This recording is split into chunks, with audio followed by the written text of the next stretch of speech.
दोस्तों, अनंत से आगे के सफ़र में मैं आज आपको उस दुनिया की एक कहानी सुनाने वाला हूँ जिस दुनिया को हम में से बहुतों ने कभी ना कभी ज़रूर महसूस किया होगा। मैं बात कर रहा हूँ भूत, प्रेत, पिशाच, चुड़ैल और डायनों की दुनिया की। हमारी आज की कहानी एक सच्ची घटना पर आधारित है जिसने लेखक को ये सोचने पे मजबूर कर दिया कि उस रात जो हुआ वो सच था या उसका वहम।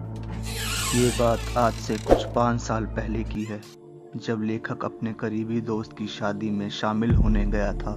लेखक उस लड़के को तब से जानता था जब से वो दिल्ली में एक ही कंपनी में साथ काम किया करते थे। उस लड़के का परिवार राजस्थान के एक छोटे से गांव से संबंध रखता था और उसकी शादी से जुड़े सभी आयोजन उसी गांव में होने थे। इसलिए उसकी शादी से 3 दिन पहले ही लेखक उस गांव के लिए निकल पड़ा। जयपुर एयरपोर्ट उतरने के बाद लेखक ने उसके गांव पहुंचने के लिए टैक्सी ली। लेखक के दोस्त साहिल का गांव जयपुर से काफ़ी दूर था और ड्राइवर ने लेखक को पहले ही सूचित कर दिया था कि वहां तक पहुंचने में 24 घंटे लगेंगे। इतने लंबे सफ़र के कारण ड्राइवर और लेखक के बीच बातचीत शुरू हो गई।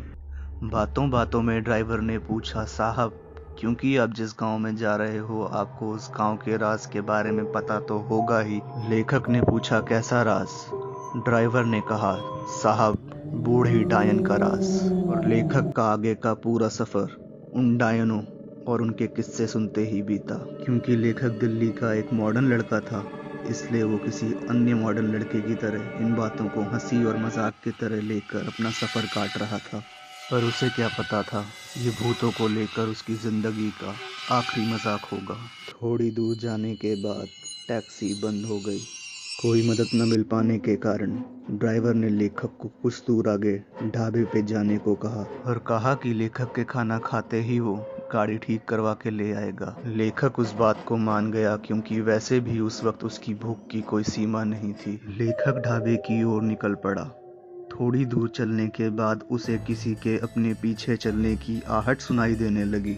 ये आहट धीरे धीरे तेज होती जा रही थी और तभी लेखक को ड्राइवर की बात याद आई कि अगर आपके साथ ऐसा कुछ भी हो तो पीछे मुड़कर गलती से भी मत देखना। पीछे मुड़ना तो क्या, लेखक तेज तेज चलते चलते भागने लगा। कुछ दूर पहुंचते ही उसे पेशाब करने की ज़रूरत महसूस हुई और लेखक ने पेशाब के लिए बरगद के पेड़ के नीचे की जगह चुनी और यही उसकी ज़िंदगी की सबसे बड़ी भूल साबित हुई। कुछ दूर चलते चलते उसे अपनी शरीर भारी होती हुई महसूस होने लगी, जैसे मानो कई किलो की बोरी किसी ने उसके कंधों पे रख दी हो। ढाबे पे पहुंचकर लेखक ने भर पेट खाना खाया और ना जाने क्यों उस दिन उसकी भूख शांत नहीं हो रही थी। उतने में ड्राइवर वहां पहुंच गया। देर होने के कारण लेखक को उस वक्त वहां से जल्दी निकलना पड़ा। 3 घंटे के बाद वो अपने दोस्त के शादी वाले घर पे पहुंचा। अपने दोस्त और उसके परिवार से मिलने के बाद उसने अपने दोस्त को सफ़र में होने वाली सारी घटनाओं के बारे में विस्तार से बताया और खूब बातें करी। साहिल ने हंसते हंसते कहा, भाई, इस गांव के बारे में ऐसी कहानियां तो मैं बचपन से सुनता हुआ आ रहा हूं, पर मुझे तो ये यकीन नहीं हो रहा कि तू शहर का होते हुए भी इन बातों पे कैसे यकीन कर सकता है। लेखक ने शर्मिंदा होकर नजरें झुका ली। शादी में लेखक का व्यवहार देख सब हैरान थे, जैसे कि कोई और उसके शरीर को चला रहा हो। और लेखक के घर पहुंचते ही शादी की विधियों में अपशगुन होने लगे। लेखक की वो डरावनी हंसी, चाल ढाल, बोलने का तरीका सब बदलता हुआ दिख रहा था। ये सब देख साहिल हैरान था क्योंकि वो लेखक को काफ़ी समय से जानता था। जब खाने के लिए पूरा परिवार एक साथ बैठा तब लेखक की खुराक देख पूरा परिवार हैरान हो गया।